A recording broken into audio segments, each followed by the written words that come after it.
Si ce n'est pas déjà fait, prenez un instant pour vous abonner à notre page et n'oubliez pas de cliquer aimer avant la fin de l'enseignement.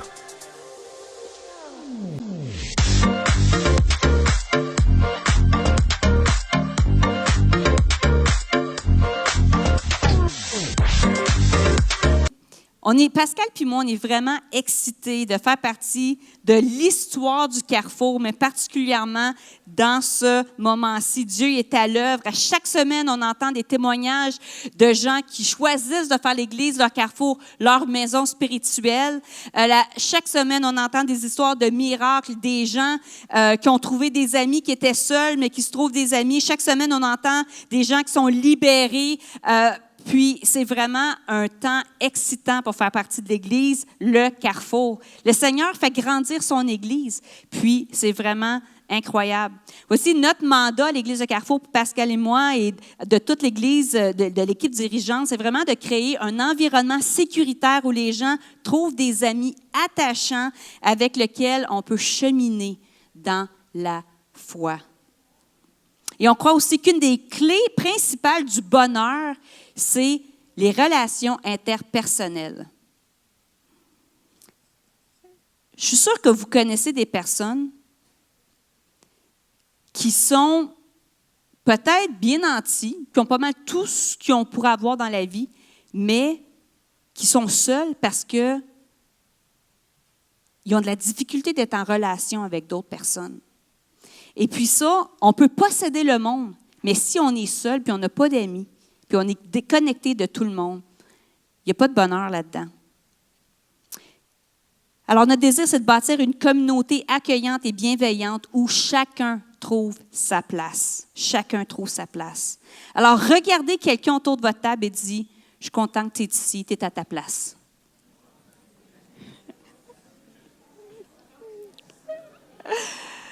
Oui. Super. Eh bien, c'est pour cette raison-là que le thème des prédications cet été va être vraiment concentré sur bâtir des relations harmonieuses. Et l'enjeu est vraiment important, frères et sœurs, parce que c'est un enjeu qui n'était pas seulement important dans la société, mais c'est un enjeu qui était très important pour Jésus. En Jean 13, versets 34 et 35, Jésus dit « Je vous donne un commandement nouveau.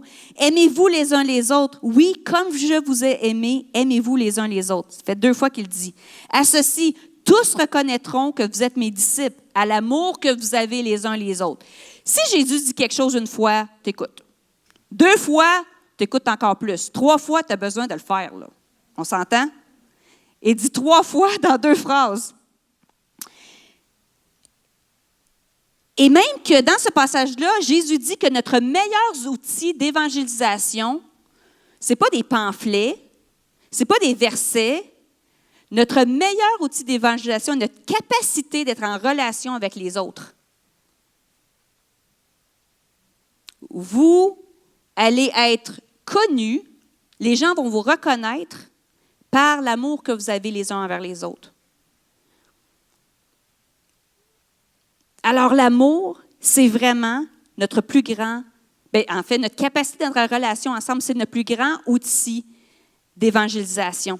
En 1 Thessaloniciens 4, versets 9 et 10, c'est vraiment, Paul il nous encourage à progresser dans l'amour fraternel.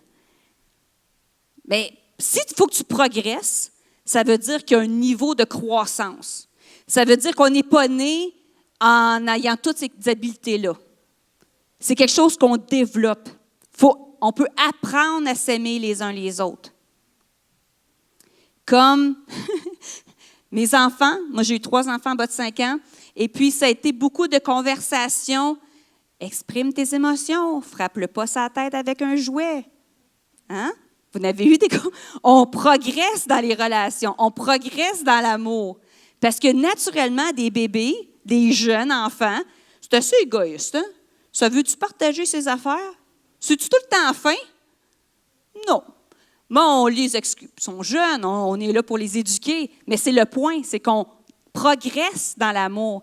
Et certains d'entre nous aussi, on a été, en fait, notre Église, on est tellement bénis parce qu'on est une Église multiculturelle, multigénérationnelle, mais chacun d'entre nous aussi, on vient d'une famille d'origine différente. Moi, moi, j'aime tellement ça qu'on a plusieurs cultures à notre Église. Notre frère Abel m'a introduit à Maman Brigitte, la semaine passée, qui était là. Et puis, il a expliqué, il dit non, on ne dit pas les noms comme ça. Là. Les gens ne m'appelleraient jamais Caroline. Ils pourraient m'appeler Pasteur Caroline, mais ça serait Maman Caroline, parce que je suis une maman, même si c'est des personnes plus vieux. Puis là, je dis, mais c'est bien beau. C'est beau. Puis là, je dis, moi, j'en veux une maman. Je veux l'appeler Maman Brigitte.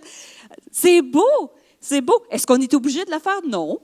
Mais c'est beau d'apprendre, de grandir, de comprendre qu'on est une famille qui vient avec différents plans de valeurs, différentes cultures et qu'on peut beaucoup apprendre les uns les autres. Alors, pourquoi est-ce que développer des relations, des compétences relationnelles, en fait, c'est si important? Je vais vous donner 3 raisons, puis après ça, on va rentrer dans l'une des compétences relationnelles. Premièrement, la vie, c'est des relations. Tout le reste, c'est des distractions. La vie, à la fin de votre vie, si vous avez un regret, ça va-tu être? J'aurais tellement aimé ça avoir une plus belle auto. J'aurais tellement aimé ça travailler plus. Non, ça va être, j'aurais dû pardonner à ma sœur, voilà 20 ans, au lieu d'avoir passé 20 ans sans lui parler. J'aurais dû prendre du temps avec les gens que j'aime. Tous les regrets des gens au niveau de leur relation. La qualité de tes relations détermine ton bonheur. La qualité de tes relations détermine ton bonheur. Tu peux avoir toutes les richesses du monde, mais si tu es tout le temps en chicane avec tout le monde, si la vie c'est difficile. Alors, il y a 2 types de relations. Il y a des relations instrumentales et fondamentales. Alors, des relations instrumentales, c'est des relations qui sont axées sur un but. Certains d'entre vous, vous avez des amis au travail, des gens que vous connaissez au niveau du travail, et vous savez très bien que si vous prenez votre retraite ou vous changez de travail, vous ne serez plus amis après. Alors ça, c'est des relations instrumentales. C'est juste, vous avez des bonnes relations, mais vers un but. Mais ce n'est pas avec ça qu'on bâtit une Église. Ce n'est pas avec ça qu'on a un impact sur la communauté. Et voici la différence avec des relations fondamentales. La relation est fondamentale. La relation est le but final. Ce n'est pas seulement pour accomplir quelque chose, mais le fait d'être en relation avec la personne a de la valeur. C'est ça le but. Juste d'apprendre, d'être connu et de connaître l'autre personne. La relation est un but en elle-même. Puis c'est vraiment à travers les relations fondamentales qu'on peut devenir la meilleure version de nous-mêmes, qu'on peut s'aider à grandir ensemble. Tu sais, Dieu est un Dieu de relation. Il est tellement un Dieu relationnel qu'il a eu le Père, le Fils et le Saint-Esprit, qui est en symbiose relationnelle. Imagine s'il était tout le temps en chicane, ces 3-là. Mais il nous a créés avec le désir, le besoin d'être en relation. Dans Genèse, une des premières choses que Dieu, il a dit plusieurs choses avant, mais il a dit, il n'est pas bon que l'homme soit seul. Quand il a créé l'homme, il dit, c'est quoi? C'est pas une bonne idée que tu sois tout seul. Tu n'es pas faite pour être seul. Tu es faite pour être en relation. En Psaume, nous dit qu'il est bon pour des frères d'être ensemble. Tu sais, on a vécu une percée dans le monde spirituel ce matin. Ensemble. Vous auriez pu, là, chanter la même chanson dans votre auto pour aller au centre d'achat, puis la chanter, puis ça vous aurait donné des petits frissons, là. Bien, il y a une portée spirituelle. Ensemble, on peut briser des murs, frères et sœurs.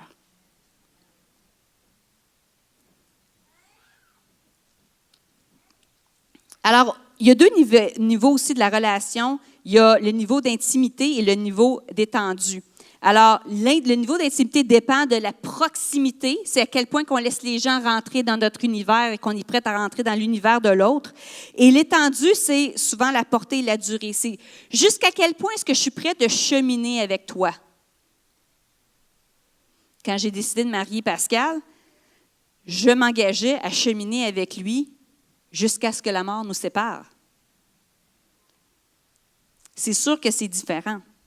Mais premièrement, la vie, c'est des relations. Deuxièmement, les relations sont essentielles à notre croissance. Il y a un proverbe africain qui dit « Ça prend tout un village pour élever un enfant ». Moi, je vais vous dire, ça prend toute une gang d'amis pour faire une personne en santé. Physiquement, émotionnellement, spirituellement. Laissez-moi vous poser ces questions. Qui joue les rôles suivants dans ta vie? Qui est ton mentor? Qui éveille ta foi? Qui aiguise ton intellect et t'aide à penser différemment? Qui va te protéger quand tu es en danger? Qui pleure avec toi quand la vie fait mal? Qui te réprimande ou t'avertit quand tu t'en vas dans le mauvais chemin? Qui partage tes loisirs ou tes vacances, tes temps de plaisir, juste d'avoir du fun? Qui cherche la face de Dieu avec toi? Ça, c'est des relations fondamentales. Où est-ce qu'on accepte de cheminer ensemble, d'être connus et de connaître. La troisième raison pour laquelle les compétences relationnelles, c'est important, c'est que les relations font partie du dessein de Dieu pour notre vie. Genèse 2, verset 18 nous dit que Dieu nous a créés avec un besoin d'aimer et d'être aimés.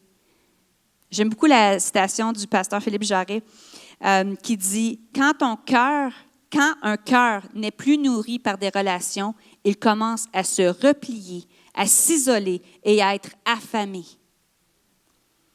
Et en fait, quand on dit qu'il a le cœur brisé, ce n'est pas seulement un cœur brisé, c'est que dans la racine du mot, c'est un cœur crevé.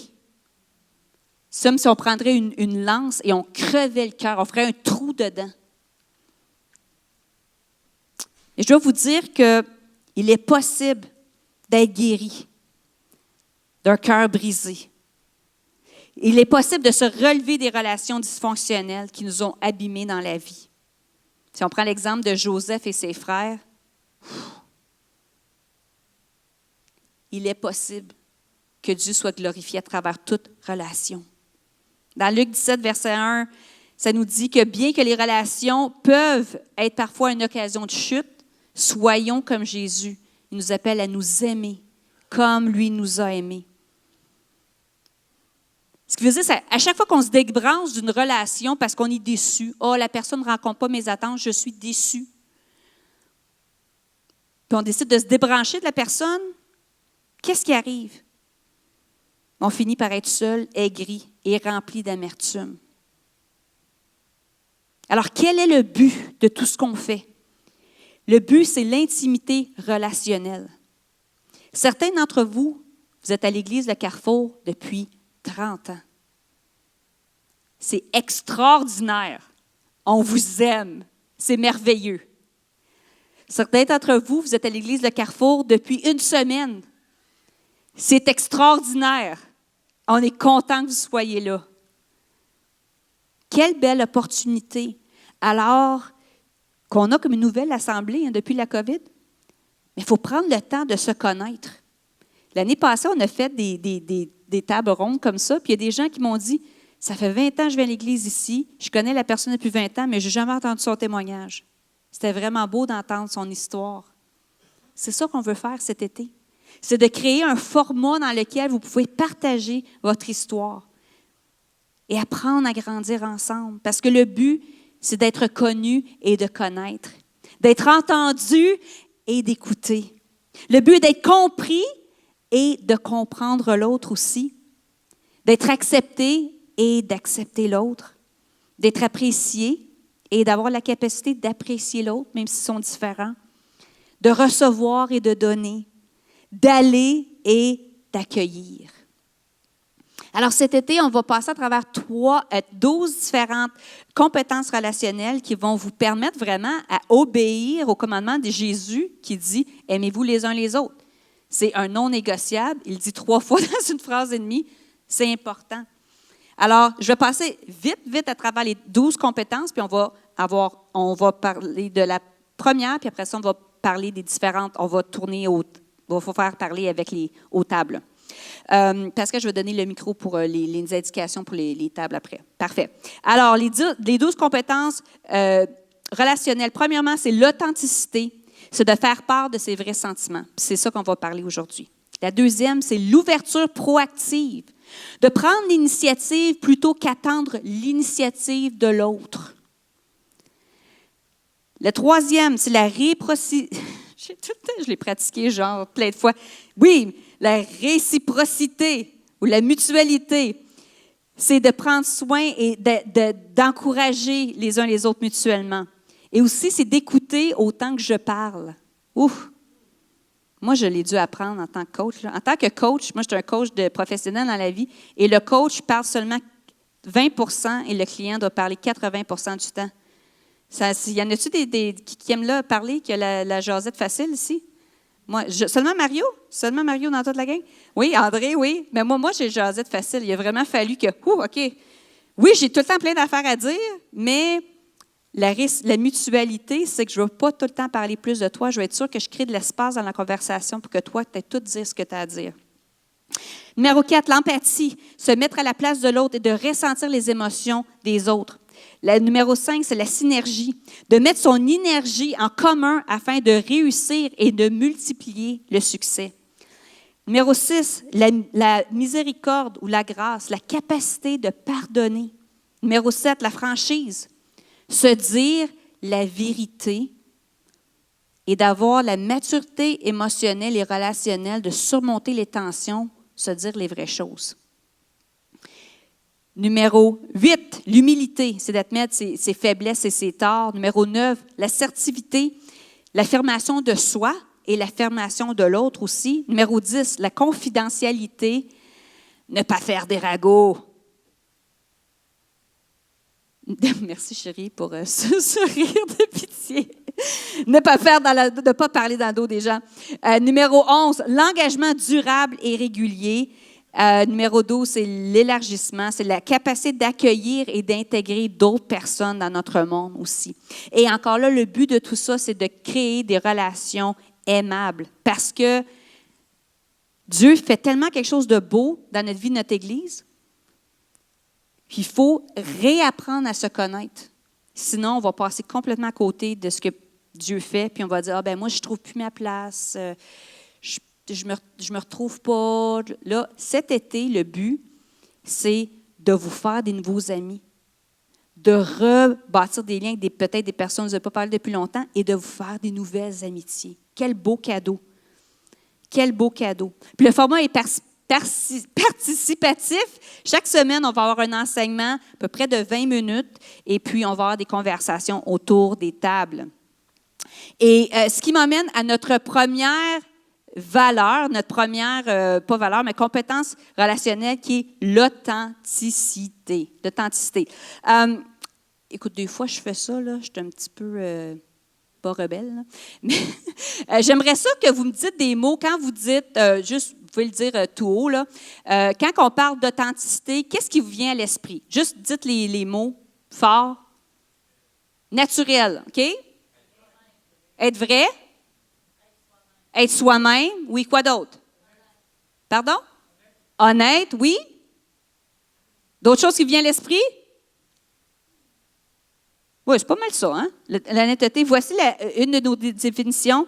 C'est dans notre relation avec Dieu et avec les gens, nous priorisons l'être au lieu du paraître. Favorisons des relations saines, profondes et harmonieuses. Alors, on parle d'authenticité, on parle aussi de vulnérabilité, de transparence, d'intimité, de partage véridique, d'être vrai, d'écouter le cœur des gens et de ne pas dominer les conversations en essayant de trouver son propre point. Alors, on n'écoute pas les gens seulement en essayant de voir comment est-ce que je peux la convaincre que j'ai raison, mais d'être vraiment présent dans leur conversation. Parce que si on est authentique, puis on fait à semblant d'écouter, pourquoi qu'on n'écoute pas pour vrai? C'est un peu ça le point. De valoriser les gens pour qui ils sont, de ne pas servir des gens aussi pour nos propres fins, mais d'être vraiment, d'avoir des motifs qui est purs. L'authenticité, c'est une vertu par laquelle on exprime avec sincérité et engagement qui on est réellement. Et c'est vraiment possible lorsque les gens choisissent d'être honnêtes quant à qui ils sont et ce qu'ils vivent. Quand les gens choisissent de partager leurs blessures, où ils révèlent leurs sentiments, ils confessent leurs échecs, ils dévoilent leurs doutes, admettent leurs peurs et reconnaissent leurs faiblesses et même savent demander de l'aide quand ils ont besoin de prière. C'est ça l'authenticité. En Psaume 51, verset 4 nous dit, ça parle l'idée de révéler les choses profondes, parle qui exprime une vérité profonde de l'individu et non pas d'une habitude superficielle.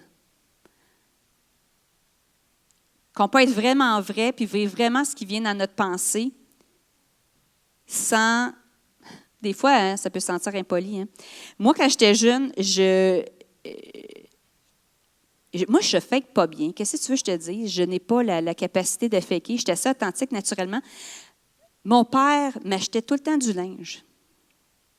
Et puis, quand j'étais jeune, tu sais, peut-être, je ne sais pas, 13-14 ans, là, puis il m'achetait. À un moment donné, il m'avait acheté, puis je sais que ça avait coûté cher, mais c'était un manteau, c'était une pièce, un ensemble d'hiver, une pièce. C'était mauve, luisant. J'avais l'air comme d'un astronaute, là. Écoute, là. J'étais genre en secondaire, je sais pas, secondaire 2 peut-être. Puis, avec des grosses patchs vertes, là, mais tu sais, c'était pas beau, là. Puis moi, écoute, je fake pas bien. Mais là, écoute, j'essayais de pas dire à mon père, mais je fake pas bien, que j'aimais vraiment pas l'outfit, parce que ça avait vraiment coûté cher, là. Fait que, ce que j'ai appris à faire, c'est que je prenais après ça, quand j'ai reçu un cadeau, des fois, je le mettais devant mon visage pour cacher ma réaction. Juste que je puisse, même si j'aimais ça ou pas, là, parce que je n'étais pas sûre si j'allais aimer ça. Fait que je faisais, je l'ai fait souvent avec ma belle-mère aussi. Tu le sais, Pascal, tu le sais. J'ai appris ma belle-mère à m'acheter plein d'affaires à travers les années. Puis souvent, j'aimais ça. Des fois, c'est ça. Là, je le vide, je sors du sac, je fais comme ça. Merci beaucoup! C'est très généreux de votre part. Puis là, je le mets devant ma face, comme ça, il ne voit pas mon expression parce que je ne fake pas bien, là. Puis j'ai l'occasion de dire merci. Je ne dis pas je l'aime pas, mais je suis reconnaissante de ce qu'elle fait. Mais il y en a-tu qui ne fake pas bien non plus? Là, je ne parle pas d'être impoli, là. Je ne parle pas d'être pas reconnaissant, je ne parle pas d'être impoli. C'est pas ça que je parle. C'est pour ça que je le mets devant moi. Tu sais, je ne suis pas obligée de dire j'aime pas ça. Puis je suis capable de dire merci, tu sais, mais c'est ça. Mais des fois, il y a comme... C'est ça qui arrive des fois, c'est qu'on ne veut pas blesser l'autre personne, fait qu'on apprend à mettre des masques. On met des masques parce qu'on ne veut pas vraiment dire ce qu'on veut dire ou parce que culturellement, tu dis pas... Tu n'opposes pas l'opinion de ton leader ou tu n'as pas le droit d'avoir une opinion différente de tes parents, c'est impoli. Alors, ça devient que c'est facile de porter des masques. Ou est-ce que notre voix, c'est plus un écho de quelqu'un d'autre ou un écho de notre vraie opinion? Qu'est-ce que vous diriez que le contraire de l'authenticité? C'est quoi le contraire? Dites-le fort, là. C'est quoi le contraire de l'authenticité? L'hypocrisie, la duplicité. Mais c'est faux, on dit ça. Ils sont bien hypocrites. Avez-vous déjà entendu, les chrétiens sont hypocrites? Oui, mais on peut dire les politiciens sont hypocrites. Les avocats, vous pouvez dire toutes les choses. Les êtres humains sont hypocrites. Mais sais-tu, qu'est-ce qu'on veut dire par c'est hypocrite? Comment est-ce qu'on définit ça? Est-ce que c'est parler dans le dos? Est-ce que c'est un manque de franchise? Est-ce que c'est On veut garder les apparences, alors on ne dit pas nécessairement la vérité complète. On donne une impression peut-être qui est fausse. Des fois, on essaie de tromper volontairement, mais des fois, non. C'est de dire oui quand on veut dire non. Des fois, on n'est pas complètement honnête. Mais il y a une grande différence entre les faits et la réalité, parce que les faits ne sont pas toujours la vérité.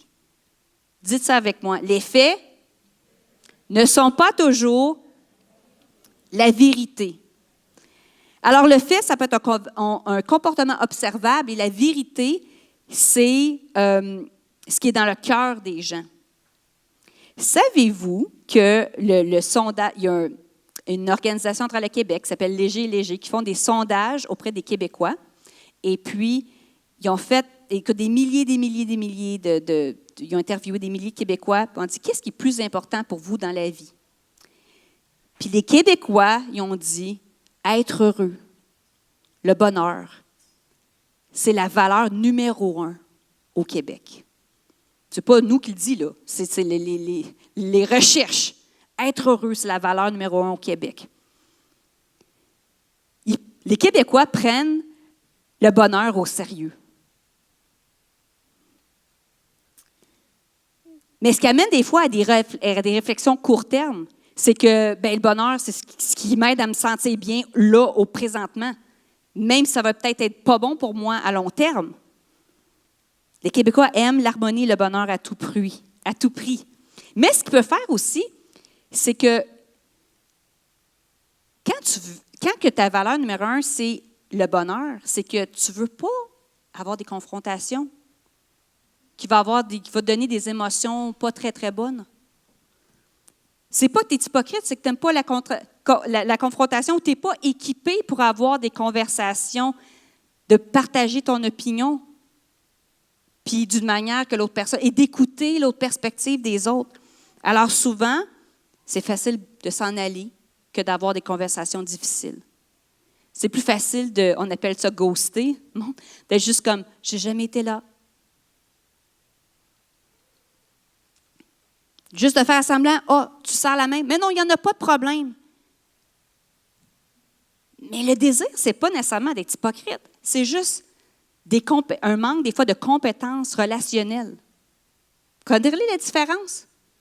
Peut-être la vérité, les faits, ça a l'air comme ça, mais la vérité, c'est que la personne, moi, là, je n'ai jamais été vraiment entraînée en tant qu'enfant et en tant qu'adulte à bien gérer les conflits. Je fais quoi quand je sens que quelqu'un ne m'aime pas à face? Je fais semblant que tout n'a rien, puis je ne vais pas clarifier avec la personne. Alors souvent, pour cacher nos vrais sentiments, on peut mettre un masque. Parce que la paix et le bonheur, c'est une valeur première. Et Pascal et moi, on était missionnaires dans d'autres cultures aussi. Et puis, souvent, on arrivait, puis on disait, on donnait des instructions aux gens, puis on disait, est-ce que c'est clair? Est-ce que c'est clair? Oui, pasteur, c'est clair, oui. Mais tu lui demandais, qu'est-ce que j'ai dit? Puis il ne savait pas. Bien, parce que c'est clair, c'était la réponse polie à avoir. Mais il ne comprenait pas. Mais il dit, oui, mais est-ce que tu as compris ou tu n'as pas compris? Est-ce que c'est oui ou est-ce que c'est non? Bien, oui. Mais est-ce que tu sais qu'est-ce que tu as dit oui? Vous comprenez ce que je veux dire? Alors, c'est des choses, c'est des nuances relationnelles, mais notre bonheur en dépend. Puis ça, c'est dans toutes les cultures, dans tous les peuples.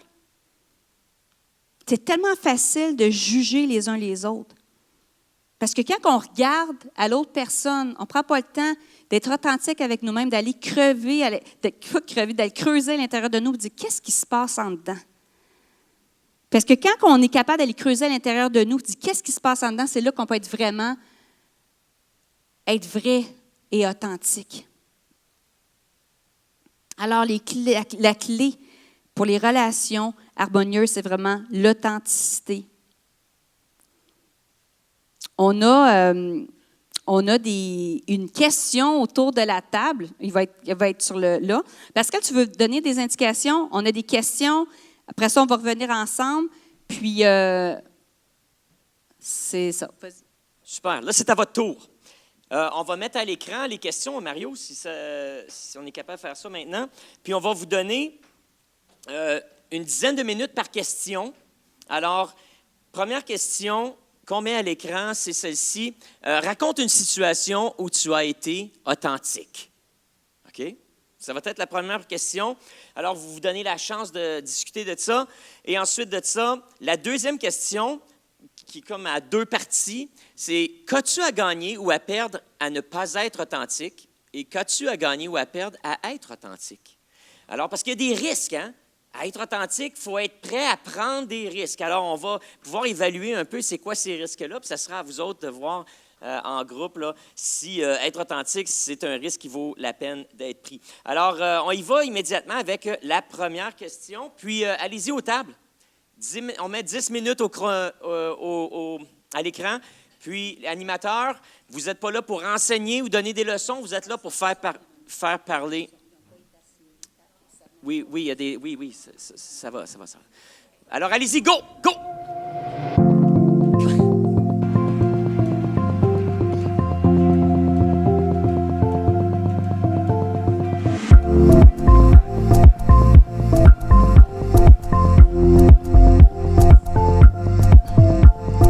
Alors, on revient. Merci. Quelle conversation intéressante. J'aime ça. Aller un petit peu et voir les conversations dans les tables. Il va y avoir une autre question après, mais je dois dire que souvent, des fois, on sent que pour être accepté socialement, où on apprend je parlais de ça avec ma meilleure amie hier, là, puis elle dit, pendant longtemps, je devenais très, très bonne à sentir ce que les gens aimeraient que je dise, et je disais ce que je sentais que les gens aimeraient que je dise, parce que je voulais être en relation avec eux. Mais ce que ça faisait, c'est que je créais des attentes fausses de moi. Je donnais des fois j'avais l'air d'avoir des opinions que je n'avais pas vraiment ces opinions-là, dans le fond. Parce que, dans le fond, mon désir, c'était d'entrer en relation, mais je le faisais au prix de mes propres valeurs, ce que je pensais vraiment, parce que je voulais juste, j'étais bonne à être capable de discerner ce que les gens disaient, puis d'être soit d'accord avec eux. Puis des fois, pourquoi je suis d'accord? Je ne suis même pas d'accord avec ça, mais je suis tellement habituée pour pas créer de tension, pour pas... Alors, ça, c'est des fois, quand on vit tout le temps comme ça peut créer un manque d'authenticité. Voilà quelques années, en fait, moi, ça fait 25 ans que je suis pasteur.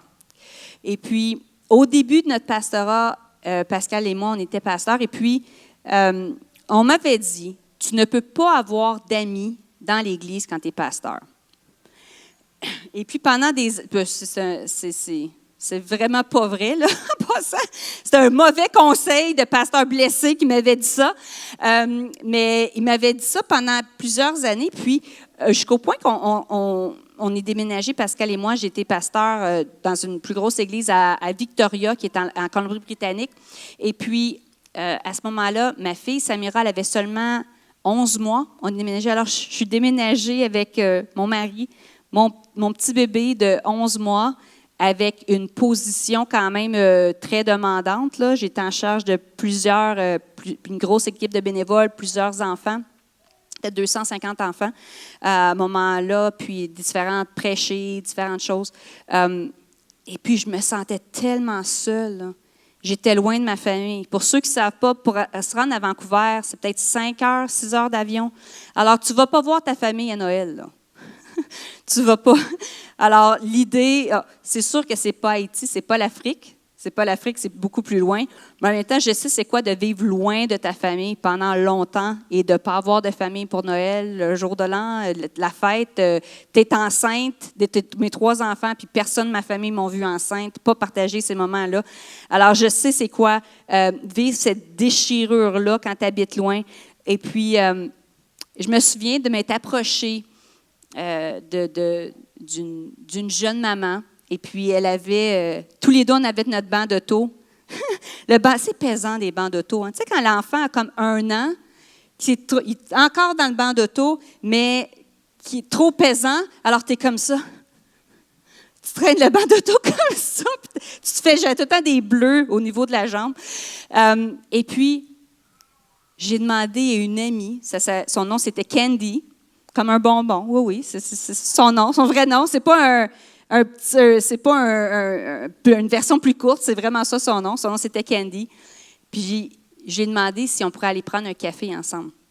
Mais parce que j'étais pasteur dans l'Église, souvent les gens, quand je les approchais, ils pensaient que je voulais qu'ils deviennent bénévoles pour le ministère. Et puis, elle m'a dit, « Oh non, je ne suis pas vraiment intéressée d'être bénévole à l'éducation chrétienne parce que je suis très occupée ces temps-ci avec mes propres enfants. » Puis là, écoutez là, je ne sais pas si vous avez vu le film romantique Notting Hill. Ça fait des années avec Julia Roberts et Hugh Grant. C'est une vedette de cinéma qui est avec qui tombe en amour avec quelqu'un qui a une librairie, là, quelqu'un de très normal. Puis, elle se trouve devant l'homme et elle dit, « Je sais que les gens me connaissent, mais je sais que je suis une vedette, là, mais je suis seulement une fille qui se tient devant un garçon qui lui demande de l'aimer. » Et voici avec mon bébé. J'étais là. Je suis un pasteur, mais je suis aussi une maman qui est en face d'une autre maman et qui lui demande d'être son amie. Alors, j'ai juste dit ça. Je suis une maman devant une autre maman qui lui demande d'être son amie. Puis là, elle se sentait tellement mal. Elle dit, « Oh, ben oui! On va aller prendre un café ensemble. » Et Candy, Samira était bébé, alors ça fait 20 ans que c'est ma meilleure amie. Candy, aujourd'hui, ils ont passé tout droit, mais elle est venue de la Colombie-Britannique, elle est venue passer la semaine avec nous. Elle est chez moi présentement, elle voulait venir, mais elle a passé tout droit, je pense le décalage horaire. Mais cette amitié-là est tellement riche pour moi. Des moments les plus tristes de ma vie, quand j'ai eu mon accident d'auto, j'étais comme... je n'étais pas capable de rien faire quasiment pendant 1 an. Elle était là des fois, elle était au téléphone avec moi pour m'écouter pleurer. Là. Tous les jours pendant 1 mois. Puis je ne pouvais rien dire. Puis je pleurais, puis elle m'écoutait. Puis elle m'écoutait, puis elle dit, tu vas passer à travers, tu vas passer à travers. Puis je suis tellement reconnaissante de son amitié. Mais ça a commencé avec moi, me tenir. Puis tu sais, oui, je suis peut-être pasteur, mais je suis aussi une maman qui se tient devant une autre maman qui lui demande d'être son amie. Et dans ma tête, je me disais, méchante loser, toi. Mais non, je suis contente de l'avoir fait. Je suis contente d'avoir osé être authentique, de dire, hey, je sais que je suis pasteur, puis tout le monde me connaît, mais moi, je ne connais personne. Tout le monde me connaît, ils m'ont introduit dans une église de 1500 personnes, là. Tout le monde me connaît. Mais moi, je ne connais personne encore, je suis nouvelle, puis je n'ai pas d'amis. Puis ça, cette vulnérabilité, cette authenticité m'a donné tellement, puis je suis tellement contente d'avoir pris le risque. Est-ce qu'on prend le risque ensemble? Alors, la prochaine question qu'on a pour vous, bien, ça a deux niveaux. C'est qu'as-tu à gagner ou de perdre à être authentique?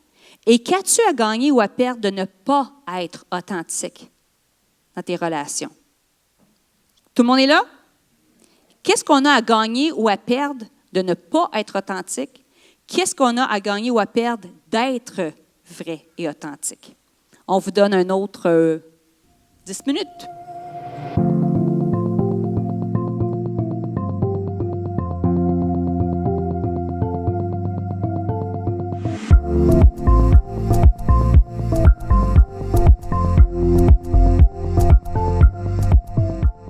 Voici un fait intéressant à propos de nous, les humains.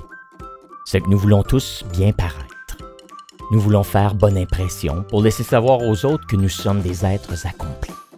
Même si la réalité en est tout autre. Le seul moyen de maintenir l'apparence est de revêtir un masque. Un masque peut nous aider à décrocher un emploi. J'ai plus de 12 ans d'expérience dans le domaine de l'électronique. À jouer des jeux vidéo dans le sous-sol de mes parents. Peut nous faire paraître plus intelligent. Il faut miser sur l'énergie organisationnelle pour maximiser la synergie opérationnelle. J'ai aucune idée ce que je dis. Plus désirable. Wow, j'arrive pas à croire que t'es célibataire. J'arrive pas à croire que t'as 25 ans. Je suis pas célibataire. Et moi, j'ai pas 25 ans. On porte des masques pour impressionner les autres. Tu devrais voir ma TV LED 85 pouces. Elle est énorme. Elle est juste mince comme ça. Elle a coûté cher, mais c'est la meilleure. Je suis tellement endetté. On les utilise pour tromper. Monsieur l'agent, j'étais certaine de rouler à la vitesse permise. On s'en sert aussi pour protéger les sentiments de ceux qu'on aime. Ah, mon petit rossignol. Elle est vraiment belle, ta chanson. Tu chantes aussi juste qu'une peinture qui manque de graisse. Ouais, je vais marcher à l'école aujourd'hui. Je suis gêné d'être vu en public avec toi. Oh, ma chère, c'est l'homme parfait pour toi. As-tu perdu la tête? T'as pas toute l'air grosse dans tes jeans. T'as l'air d'un muffin qu'on vient de sortir du moule. Nous portons tous des masques de temps à autre. Mais l'endroit où nous en faisons le meilleur usage, c'est à l'église. Salut frère! Amen. Salutations fraternelles en ce jour béni. Nous voulons être perçus sous notre meilleur jour, Ça va très bien. remplis de sagesse, Voici le jour que Dieu a créé, qu'il soit pour nous un sujet de joie. faire comme si tout était parfait. Ça ne pourrait pas aller mieux. Mais derrière chaque masque parfait se trouvent des vies parfaitement imparfaites. Des gens au cœur vide, confus, dépendants, désespérés, impuissants, blessés. Des gens qui pensent « Dieu ne m'aimera pas. Ils ne m'accepteront jamais. On ne me pardonnera jamais. » Et pourtant, c'est exactement le genre de vie que Dieu cherche à combler. Les cœurs brisés sont sa spécialité. La seule chose qu'il ne peut pas réparer, ce sont nos masques.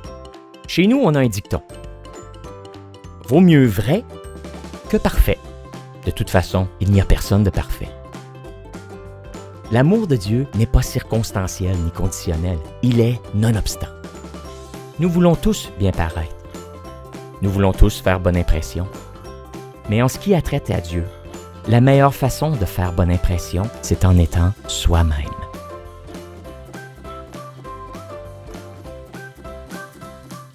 Amen. Seigneur, on dit merci pour tout ce que tu fais dans nos vies. Merci pour ton œuvre. Oui. Seigneur, on dit aujourd'hui, montre-nous la version de nous-mêmes qui est la plus authentique. Seigneur, qu'on puisse se présenter à l'Église dans notre version de nous-mêmes la plus authentique, dans les bons, dans les mauvais jours, dans la tristesse, dans la maladie, peu importe qu'est-ce qu'on vit, Seigneur. Merci, Seigneur, pour cet endroit sécuritaire où les gens trouvent sa place, trouvent leur voie. Parce que les gens n'ont pas tout le temps besoin de marcher sur les œufs. Où est-ce qu'on présume le meilleur de l'autre personne? Et beaucoup de problèmes dans nos relations viennent de ça.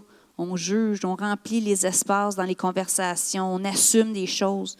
Mais c'est un merci parce que aujourd'hui, on prend la décision de présumer le meilleur de l'autre, de s'aimer, de t'aimer et de s'aimer les uns les autres comme toi, tu nous as aimés. Au nom de Jésus, je prie. Amen et amen. Que Dieu vous garde. Demain, la semaine prochaine, on va regarder une nouvelle compétence relationnelle.